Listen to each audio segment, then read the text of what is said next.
5 दिन। कहानी सादत हसन मंटो। जम्मू तवी के रास्ते कश्मीर जाइए तो कद के आगे एक छोटा सा पहाड़ी गांव बटोत आता है। बड़ी पुरफिजा जगह है। यहाँ दिक के मरीजों के लिए एक छोटा सा सीनेटोरियम है। यूं तो आज से 8-9 बरस पहले बटोत में पूरे 3 महीने गुजार चुका हूँ और इस सेहत अफजा मुधाम से मेरी जवानी का एक नापुटता रोमान भी वाबस्ता है, मगर इस कहानी से मेरी किसी भी कमजोरी का ताल्लुक नहीं। 6-7 महीने हुए मुझे बटोत में अपने एक दोस्त की बीवी को देखने के लिए जाना पड़ा, जो वहां सीनेटोरियम में जिंदगी के आखिरी सांस ले रही थी। मेरे वहां पहुंचते ही एक मरीज चल बसा और बेचारी पद्मा के सांस जो पहले उखड़े हुए थे और भी गैर यकीनी हो गए। मैं नहीं कह सकता वजह क्या थी, लेकिन मेरा ख्याल है कि महज इत्तेफाक था कि 4 रोज के अंदर अंदर इस छोटे से सीनेटोरियम में 3 मरीज ऊपर तले मर गए। जूं ही कोई बिस्तर खाली होता या तीमारदारी करते करते थके हुए इंसानों की थकी हुई चीख पुकार सुनाई देती, सारे सैनिटोरियम पर एक अजीब किस्म की ठाकस्त्री उदासी छा जाती और वो मरीज जो उम्मीद के पतले धागे के साथ चिमटे होते थे, यास की अथाह गहराइयों में डूब जाते। मेरे दोस्त की बीवी तो पद्मा बिल्कुल दमबखुद हो जाती। उसके पतले होंठों पर मौत की जर्दियां कांपने लगती और उसकी गहरी आंखों में एक निहायत ही रहम अंगेज इस्तिफसार पैदा हो जाता। सबसे आगे एक लौफज़ा क्यों और इसके पीछे बहुत से डरपोक नहीं। तीसरे मरीज की मौत के बाद में बाहर बरामदे में बैठकर जिंदगी और मौत के मुतल्लिक सोचने लगा।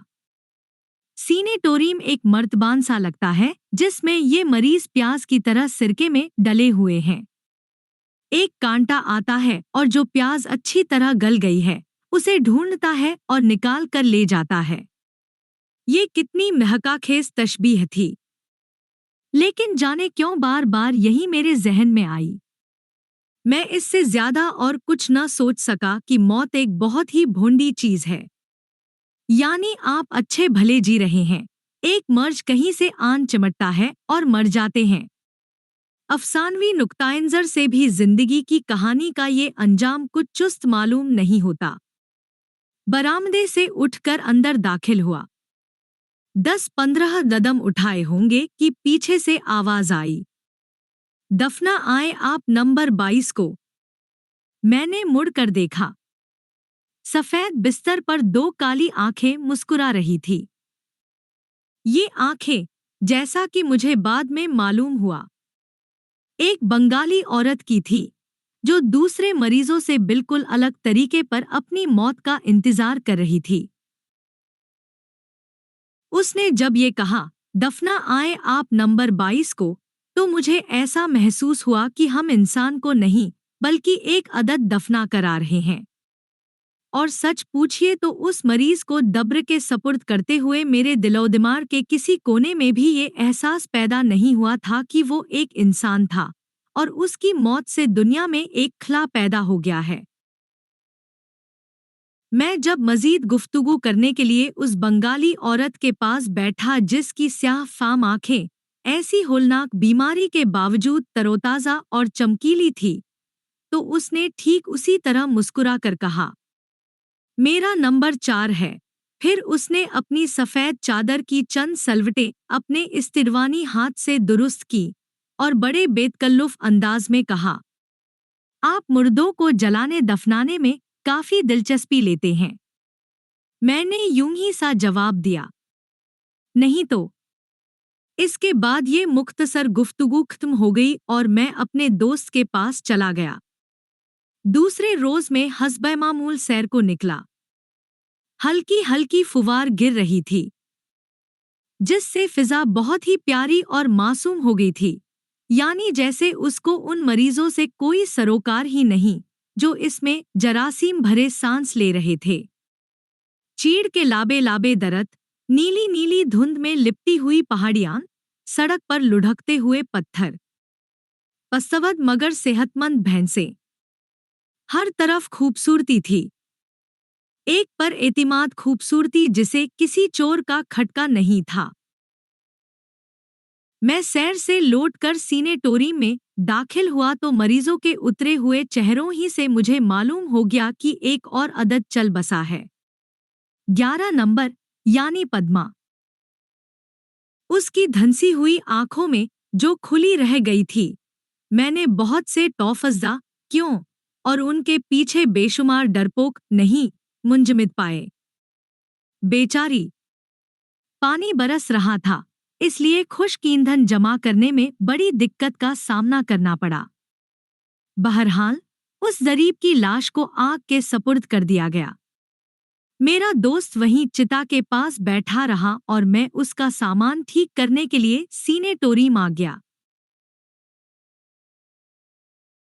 अंदर दाखिल होते हुए मुझे फिर उस बंगाली औरत की आवाज आई। बहुत देर लग गई आपको। जी हाँ, बारिश की वजह से खुश्क ईंधन नहीं मिल रहा था, इसलिए देर हो गई। और जगहों पर तो ईंधन की दुकानें होती हैं, पर मैंने सुना है यहाँ इधर उधर से खुद ही लकड़ियाँ काटनी और चुननी पड़ती हैं। जी हाँ, जरा बैठ जाइए। मैं उसके पास स्टूल पर बैठ गया तो उसने एक अजीब सा सवाल किया। तलाश करते करते जब आपको खुशक लकड़ी का टुकड़ा मिल जाता होगा तो आप बहुत खुश होते होंगे। उसने मेरे जवाब का इंतजार न किया और अपनी चमकीली आंखों से मुझे बलौर देखते हुए कहा, मौत के मुतल्लिक आपका क्या ख्याल है? मैंने कई बार सोचा है लेकिन समझ नहीं सका।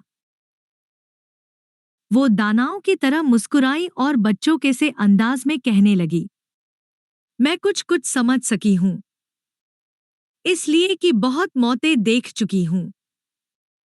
इतनी कि आप शायद 1000 बरस भी जिंदा रहकर न देख सकें। मैं बंगाल की रहने वाली हूँ, जहाँ का डहत आजकल बहुत मशहूर है। आपको तो पता ही होगा। लाखों आदमी वहाँ मर चुके हैं। बहुत सी कहानियाँ छप चुकी हैं। सैकड़ों मजमून लिखे जा चुके हैं।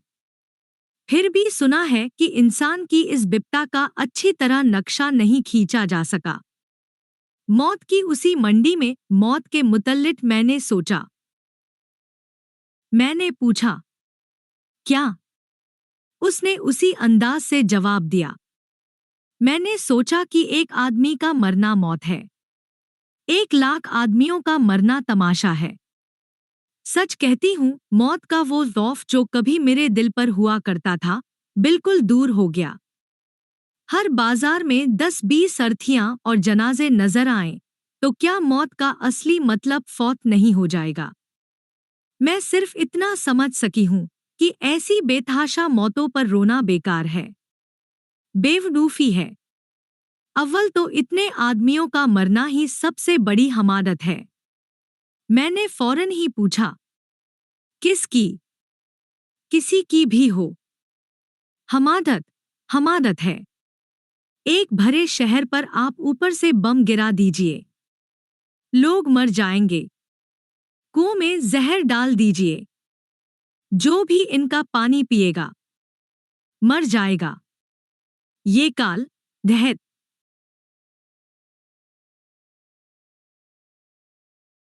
और बीमारियां सब वाहियात है। उनसे मर जाना बिल्कुल ऐसा ही है जैसे ऊपर से छत आ गिरे। लेकिन दिल की एक जायज ख्वाहिश की मौत बहुत बड़ी मौत है। इंसान को मारना कुछ नहीं, लेकिन उसकी फितरत को हलाक करना बहुत बड़ा जुल्म है। ये कहकर वो कुछ देर के लिए चुप हो गई, लेकिन फिर करवट बदल कर कहने लगी, मेरे ख्यालात पहले ऐसे नहीं थे। सच पूछिए तो मुझे सोचने का वलूफ ही नहीं था। लेकिन इस जहत ने मुझे एक बिल्कुल नई दुनिया में फेंक दिया। रुककर एकदम वो मेरी तरफ मुतवज्जा हुई। मैं अपनी कॉपी में यादाश्त के तौर पर उसकी चंद बातें नोट कर रहा था। ये आप क्या लिख रहे हैं? मैंने साफगोई से काम लिया और कहा, मैं अफसाना निगार हूँ। जो बातें मुझे दिलचस्प मालूम हो, नोट कर लिया करता हूँ। ओह! तो फिर मैं आपको अपनी पूरी कहानी सुनाऊंगी। 3 3 घंटे तक नहीफ आवाज में वो मुझे अपनी कहानी सुनाती रही। मैं अब अपने अल्फाज में उसे बयान करता हूँ। गैर जरूरी तफसीलात में जाने की जरूरत नहीं। बंगाल में जब दहत फैला और लोग धड़ाधड़ मरने लगे तो सकीना को उसके चचा ने एक ओबाश आदमी के पास 500 रुपए में बेच दिया, जो उसे लाहौर ले आया और एक होटल में ठहरा कर उससे रुपया कमाने की कोशिश करने लगा। पहला आदमी जो उसके पास इस दरस से लाया गया एक खूबसूरत और तंदुरुस्त नौजवान था। शहद से पहले जब रोटी कपड़े की फिक्र नहीं थी, वो ऐसे ही नौजवान के ख्वाब देखा करती थी जो उसका शौहर बने। मगर यहाँ उसका सौदा किया जा रहा था। एक ऐसे फेल के लिए उसे मजबूर किया जा रहा था जिसके तसव्वुर ही से वो काँप काँप उठती थी। जब वो कलकत्ता से लाहौर लाई गई तो उसे मालूम था कि इसके साथ क्या सुलूक होने वाला है। वो बाशोर लड़की थी, अच्छी तरह जानती थी कि चंद ही रोज में उसे एक सिक्का बनाकर जगह जगह भुनाया जाएगा। उसको ये सब कुछ मालूम था, लेकिन इस कैदी की तरह जो रहम की उम्मीद न होने पर भी आस लगाए रहता है, वो किसी नामुमकिन हादसे की मुतवक्के थी। ये हादसा तो न हुआ, लेकिन खुद उसमें इतनी हिम्मत पैदा हो गई कि वो रात को कुछ अपनी होशियारी से और कुछ उस नौजवान की धामकारी की बदौलत होटल से भाग निकलने में कामयाब हो गई। अब लाहौर की सड़कें थीं और उनके नए डतर कदम कदम पर ऐसा लगता था कि लोगों की नजरें उसे खा जाएंगी। लोग उसे कम देखते थे, लेकिन उसकी जवानी को जो छुपने वाली चीज नहीं थी, कुछ इतना ज्यादा घूरते थे जैसे बरमे से इसके अंदर सुराट कर रहे हैं। सोने चांदी का कोई जेवर या मोती होता तो वो शायद लोगों की नजरों से बचा लेती, मगर वो एक ऐसी चीज की हिफाजत कर रही थी जिस पर कोई भी आसानी के साथ हाथ मार सकता था। 3 दिन और 3 रातें वो कभी इधर कभी उधर घूमती भटकती रही। भूख के मारे उसका बुरा हाल था, मगर उसने किसी के आगे हाथ न फैलाया क्योंकि उसे डर था कि उसका ये फैला हुआ हाथ उसकी इस्मत समेत किसी अंधेरी कोठरी में खींच लिया जाएगा। दुकानों में सजी हुई मिठाइयाँ देखती थी। भटियार खानों में लोग बड़े बड़े नवाले उठाते थे। उसके हर तरफ खाने पीने की चीजों का बड़ी बेदर्दी से इस्तेमाल होता था, लेकिन जैसे दुनिया में इसके मज़सूम का कोई दाना ही नहीं रहा था। उसे जिंदगी में पहली बार खाने की अहमियत मालूम हुई। पहले उसको खाना मिलता था, अब वो खाने से मिलना चाहती थी। 4 रोज के फानों ने उसे अपनी ही नजरों में एक बहुत बड़ा शहीद तो बना दिया, लेकिन उसके जिस्म की सारी बुनियादें हिल गईं। वो जो रूहानी तस्कीन होती है, एक वक्त आ गया कि वो भी सिकुड़ने लगी। चौथे रोज शाम को वो एक गली में से गुजर रही थी। जाने क्या जी में आई कि एक मकान के अंदर घुस गई। अंदर चलकर ख्याल आया कि नहीं, कोई पकड़ लेगा और तमाम किए किराए पर पानी फिर जाएगा। अब उसमें इतनी ताकत भी तो नहीं। लेकिन सोचते सोचते वो सहन के पास पहुंच चुकी थी। मलगजे अंधेरे में उसने घड़ौचियों पर 2 साफ घड़े देखे और उनके साथ ही फलों से भरे हुए 2 थाल, सेब, नाशपातियां, अनार।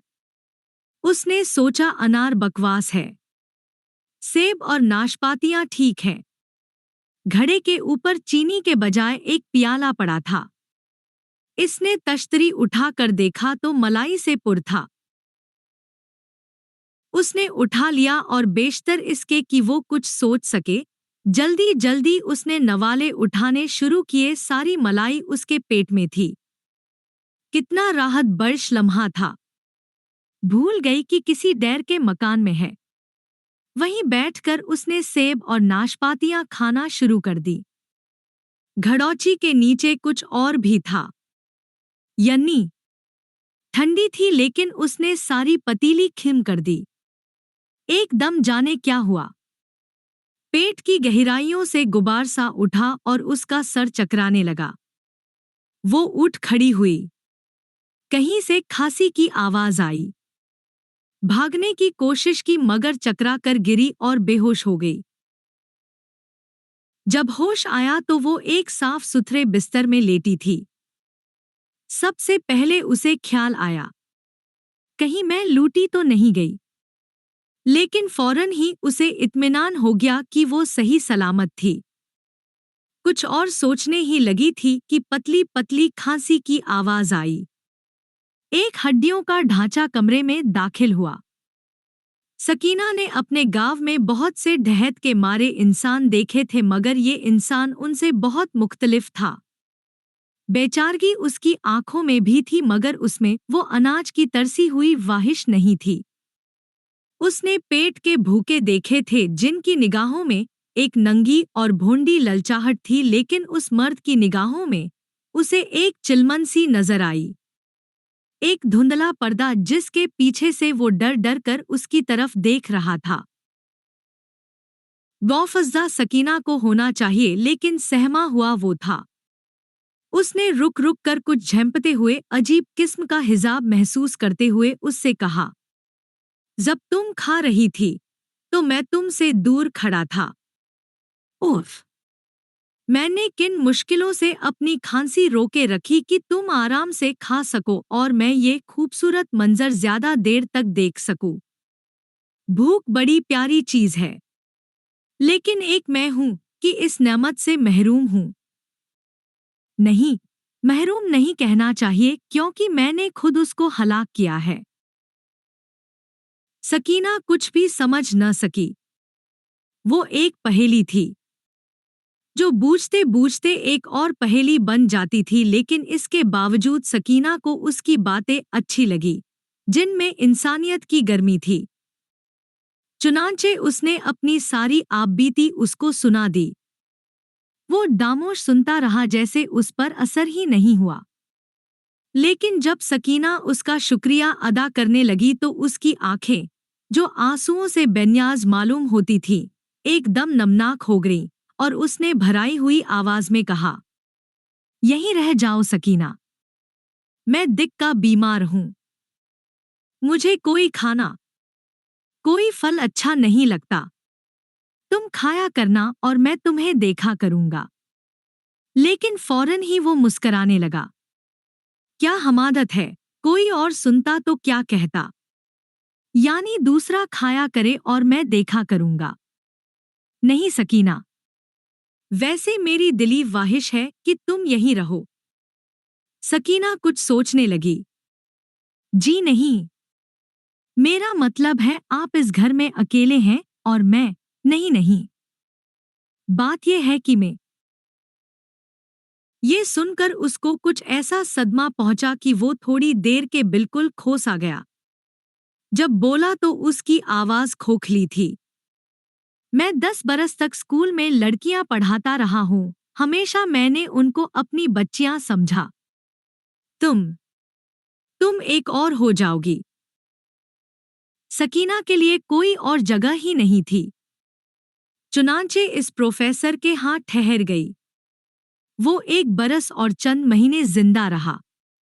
इस दौरान में बजाय इसके कि सकीना उसकी धबरगिरी करती, उल्टा वो जो कि बीमार था उसकी आराइशो आराम पहुंचाने में कुछ इस बेकली से मसरूफ रहा जैसे डाक जाने वाली है और वो जल्दी जल्दी एक धत में जो बात इसके जहन में आती है लिखता जा रहा है। उसकी इस तवज्जा ने सकीना को जिसे तवज्जा की जरूरत थी चंद महीनों में निखार दिया। अब प्रोफेसर उससे कुछ दूर रहने लगा, मगर उसकी तवज्जा में कोई फर्क न आया। आखिरी दिनों में अचानक उसकी हालत खराब हो गई। एक रात जबकि सकीना उसके पास ही सो रही थी, वो हड़बड़ा कर उठा और जोर से चिल्लाने लगा, सकीना सकीना। ये चीनें सुनकर सकीना घबरा गई। प्रोफेसर की धंसी हुई आंखों, जो चिलमन सी हुआ करती थी, मौजूद नहीं थी।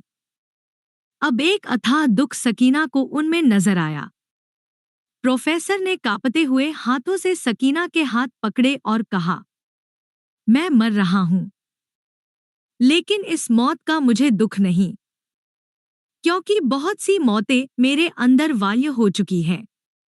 तुम सुनना चाहती हो मेरी दास्तान, जानना चाहती हो मैं क्या हूँ? सुनो, एक झूठ हूँ, बहुत बड़ा झूठ। मेरी सारी जिंदगी अपने आप से झूठ बोलने और फिर उसे सच बनाने में गुजरी है। उफ, कितना तकलीफदेह, गैर फितरी और गैर इंसानी काम था। मैंने एक वाहिश को मारा था, लेकिन मुझे ये मालूम नहीं था कि इस दतल के बाद मुझे और बहुत से ढूंढ करने पड़ेंगे। सकीना, ये मैं जो कुछ कह रहा हूँ फलसफियाना बकवास है। सीधी बात यह है कि मैं अपना कैरेक्टर ऊंचा करता रहा और खुद इंतहाई पस्तियों के दलदल में धंसता चला गया। मैं मर जाऊंगा और ये कैरेक्टर, ये बेरंग फरेरा मेरी ढाक पर उड़ता रहेगा। वो तमाम लड़कियां जिन्हें मैं स्कूल में पढ़ाया करता था, कभी मुझे याद करेंगी तो कहेंगी एक फरिश्ता था जो इंसानों में चला आया था। तुम भी मेरी नेकियों को नहीं भूलोगी। लेकिन हकीकत ये है कि जब से तुम इस घर में आई हो, एक लम्हा भी ऐसा नहीं गुजरा जब मैंने तुम्हारी जवानी को दसदीदा निगाहों से न देखा हो। मैंने तसव्वुर में कई बार तुम्हारे होंठों को चुमा है, कई बार मैंने तुम्हारी बाहों पर अपना सर रखा है, लेकिन हर बार मुझे इन तस्वीरों को पुर्जे पुर्जे करना पड़ा। फिर इन पुर्जों को जलाकर मैंने राख बनाई कि इनका नामो निशान तक बानी न रहे। मैं मर जाऊंगा। काश मुझ में इतनी हिम्मत होती कि अपने इस ऊंचे कैरेक्टर को एक लंबे बांस पर लंगूर की तरह बिठा देता और डुगडुगी बजाकर लोगों को इकट्ठा करता कि आओ देखो और इबरत हासिल करो। इस वारिया के बाद प्रोफेसर सिर्फ 5 रोज जिंदा रहा। सकीना का बयान है कि मरने से पहले वो बहुत खुश था। जब वो आखिरी सांस ले रहा था तो उसने सकीना से सिर्फ इतना कहा, सकीना, मैं लालची नहीं। जिंदगी के ये आखिरी 5 दिन मेरे लिए बहुत है। मैं तुम्हारा शुक्रगुजार हूँ।